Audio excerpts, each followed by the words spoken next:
I never thought a simple rule about garage doors could nearly destroy my life.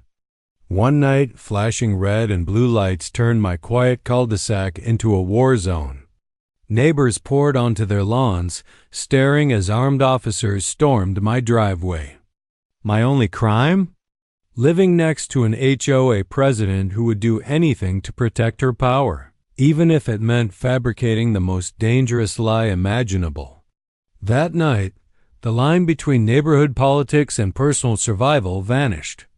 And as I stood frozen in the glare of headlights, one terrifying thought echoed in my mind. How far will a neighbor go to ruin you? Life in our neighborhood was supposed to be simple. That's why we moved there in the first place. Rows of tidy homes lined quiet streets. Children rode bikes in circles on summer evenings, and the lake down the road gave everyone a place to gather on weekends. It was the kind of community people bragged about, safe, orderly, and friendly, at least on the surface. For me, the best part was the sense of routine. I liked things steady, predictable.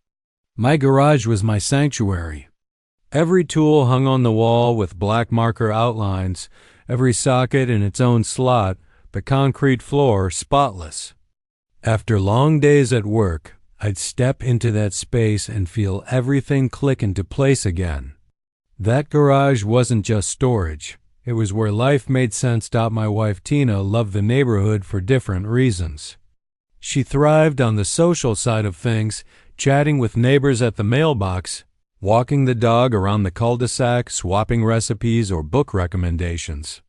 To her, this was a chance to be part of something, to build roots.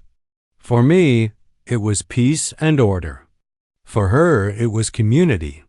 On the surface, both of us got what we wanted, but beneath that perfect picture, little cracks were already forming. The kind you almost don't notice until they spread too wide to ignore. The source of those cracks came down to one thing: the HOA. Every homeowner was technically a member, but everyone knew who really ran the show: the board president. She presented herself as a polite, civic-minded leader, always talking about preserving property values and maintaining standards. But her version of standards was suffocating. At first, it was the small stuff. Notices about lawn length. Warnings for leaving trash bins out a few hours too long. A reminder that holiday decorations had to come down by January 2nd, no exceptions. Most neighbors grumbled, but they paid the fines or shrugged it off. After all, who wants to start a fight over a garbage can or a string of lights? Still, the pettiness lingered. It was in the way letters were worded, dripping with condescension. It was in the way she never spoke to people directly, only through violation slips and printed bylaws. It was in the way neighbors slowly stopped chatting as freely, stopped leaving bikes in the driveway, stopped testing the limits of what community rules really meant. I tried to ignore it at first. Everyone said that's just how HOA boards worked, and besides, I had better things to focus on, like restoring my father's old Mustang in the garage. But the problem with power is, once someone knows they can use it against you, they almost always will. Looking back, the warning signs were clear. The HOA president wasn't satisfied with just enforcing rules. She enjoyed control. She enjoyed reminding people who was in charge. And if she didn't like you, those rules suddenly seemed to tighten around your property like a noose. For a while, I thought I was safe. My yard was trimmed, my paint matched the approved palette, and my garage door stayed shut during quiet hours. I kept my head down, followed the rules, and assumed she'd move on to some other unlucky neighbor. But that was the mistake, thinking I could stay invisible, because the truth is, in a community like ours, it only takes one small thing to put a target on your back. And once you're in her sights, the rules aren't just guidelines anymore. They become weapons. At the time, I didn't know just how far she was willing to go. But soon, the peace and order I cherished in my garage would be shattered. and my quiet neighborhood would turn into the stage for the most humiliating and dangerous fight of my life. At first, the notices were annoying but manageable. A slip of paper taped to the front door. A letter folded neatly into the mailbox. A fine automatically added to our account without so much as a knock on the door. The first violation came on a Tuesday morning. According to the HOA, our grass exceeded the approved height by half an inch. The fine, $50, I laughed it off. We had been out of town for a long weekend, and the mower was sitting in the garage ready to go. But laughing was a mistake, because if the board president saw you weren't rattled by one fine, she'd make sure the next one hit harder. The following week, another letter arrived. This time it was about the garage. I had left the door open while working on the Mustang, and apparently, that counted as unsightly exposure of interior property. The penalty, $75. My garage, my pride. The one place where everything was in order, now reduced to a violation code and a fee. It didn't stop there. Within a month, I had collected 4 separate warnings. A trash bin left visible an hour past deadline. A decorative item, Tina's small ceramic birdhouse, that wasn't part of the HOA's approved palette. Even the shade of mulch in our flower beds was deemed non-compliant. Each letter carried the same sterile tone, the same empty thread of escalating fines. But underneath the paperwork was a simple, chilling message. We control everything. Neighbors whispered about similar harassment. One man got fined for having a ladder leaning against his house overnight. Another for a basketball hoop at the edge of his driveway. But no one pushed back. That was the worst part. Everyone was too tired or too scared to fight. They paid quietly, hoping it would be the last. I didn't want to be the exception, but something inside me resisted. The pettiness felt deliberate, targeted. This wasn't just about rules. It was personal. The real breaking point came on a Saturday afternoon. I was out front, power washing the driveway, when Tina hurried outside holding a fresh envelope. She looked pale. "Another one," she said. I shut off the washer and wiped my hands, already expecting another minor citation. But this one was different. The letter claimed I had made unauthorized structural modifications to the property. Apparently, the board decided that a new set of shelves I had built inside my garage qualified as visible alterations. It was absurd. The shelves weren't visible from the street. They weren't visible from anywhere. Unless someone had been standing inside my garage, watching me build them, the thought made my stomach twist. That night, I sat in the garage staring at those shelves. Not because of the wood or the screws, but because of the implication. Someone had been watching. Someone had crossed a line. And I knew exactly who it was. From that moment, the tension grew unbearable. Every time I stepped outside, I felt eyes on me. Every time I opened the garage, I checked the corners of the cul-de-sac. Neighbors who once waved now avoided eye contact, afraid that being friendly with me would put them in the president's crosshairs. The community no longer felt like home. It felt like surveillance. The fines escalated. $100 for a non-approved hose left coiled near the lawn. $200 for allegedly obstructing the sidewalk with my parked car, even though the tires never touched the pavement. Each notice came with the same bold, underlined threat. Failure to pay may result in legal action or lien placement. Tina tried to stay calm, but the stress was wearing on her too. She'd wake me at night after hearing noises outside, convinced someone was snooping around. And sometimes she was right. Once, just past midnight, I caught a shadow moving near the mailbox. By the time I rushed outside, the figure was gone, but a fresh violation arrived the next day. The harassment wasn't random anymore. It was timed, deliberate, methodical. And then the board made their boldest move yet. A certified letter arrived, marked final warning.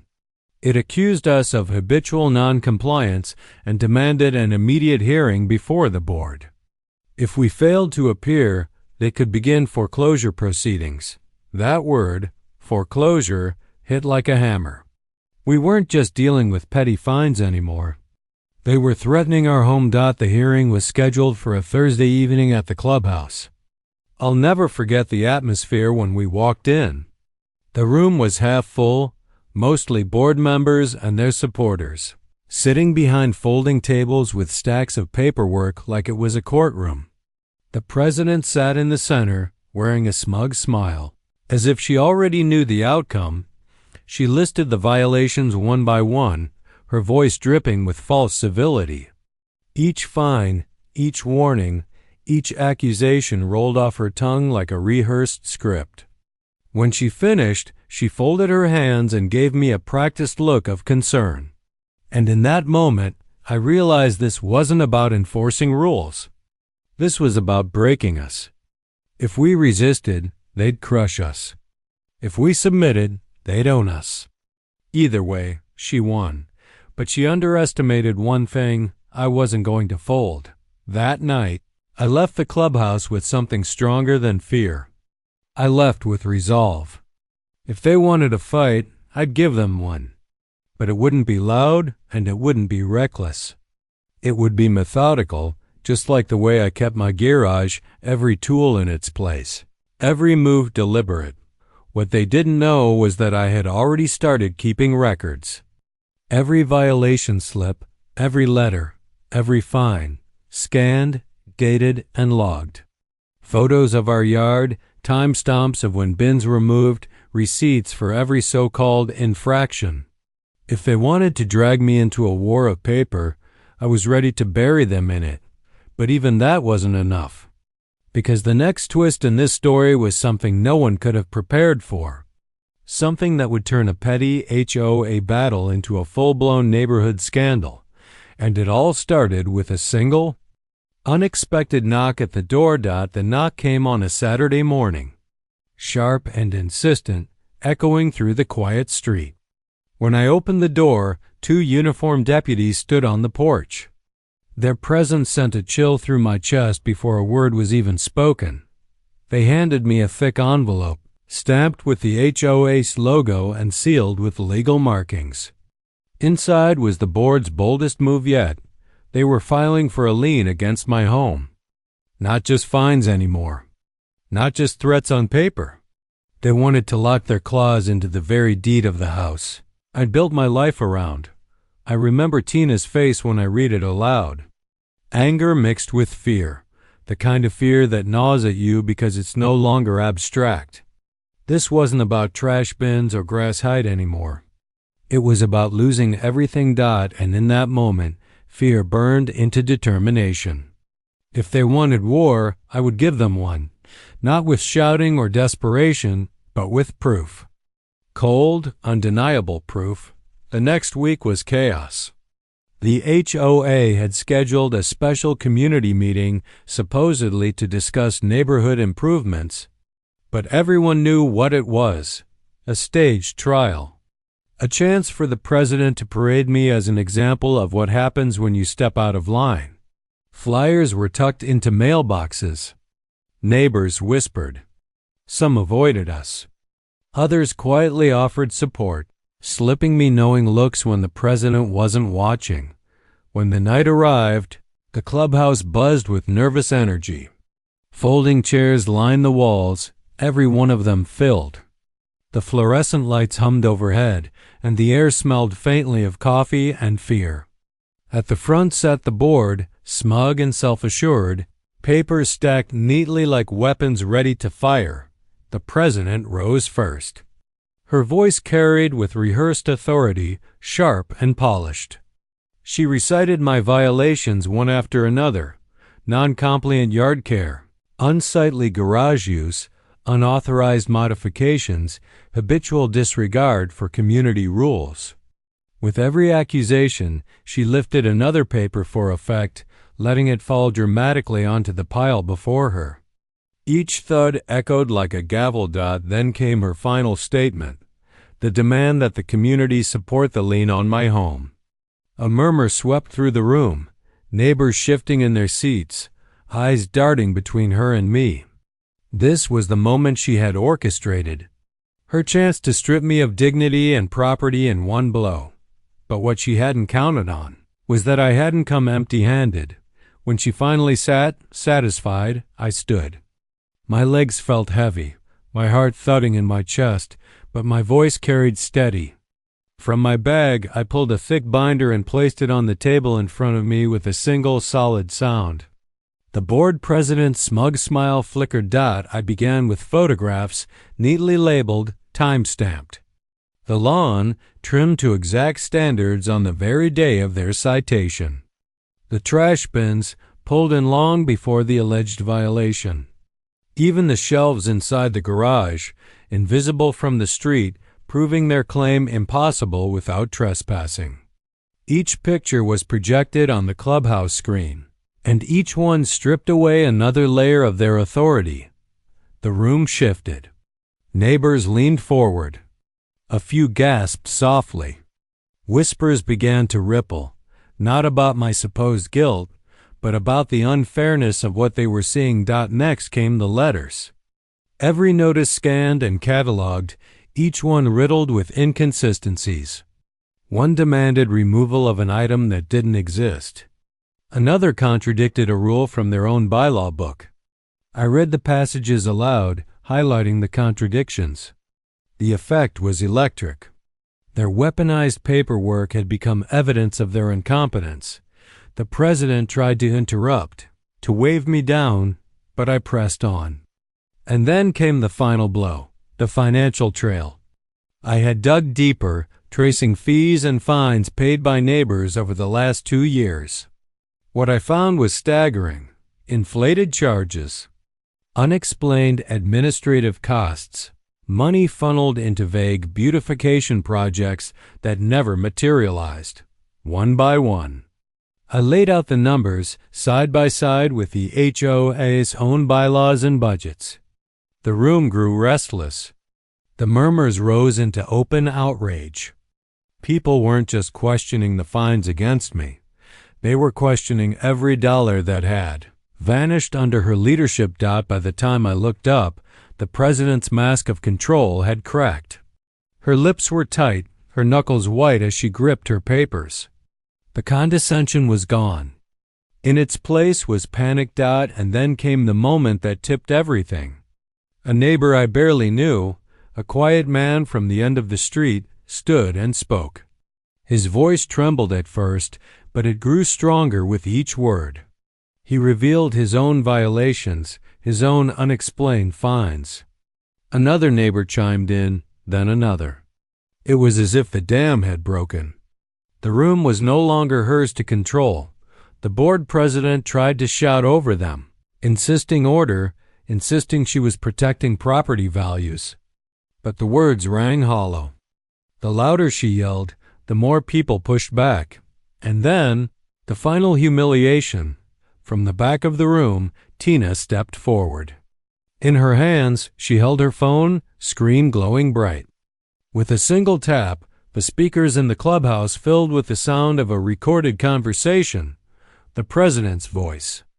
Unmistakable, mocking residents and bragging about using the rules as leverage.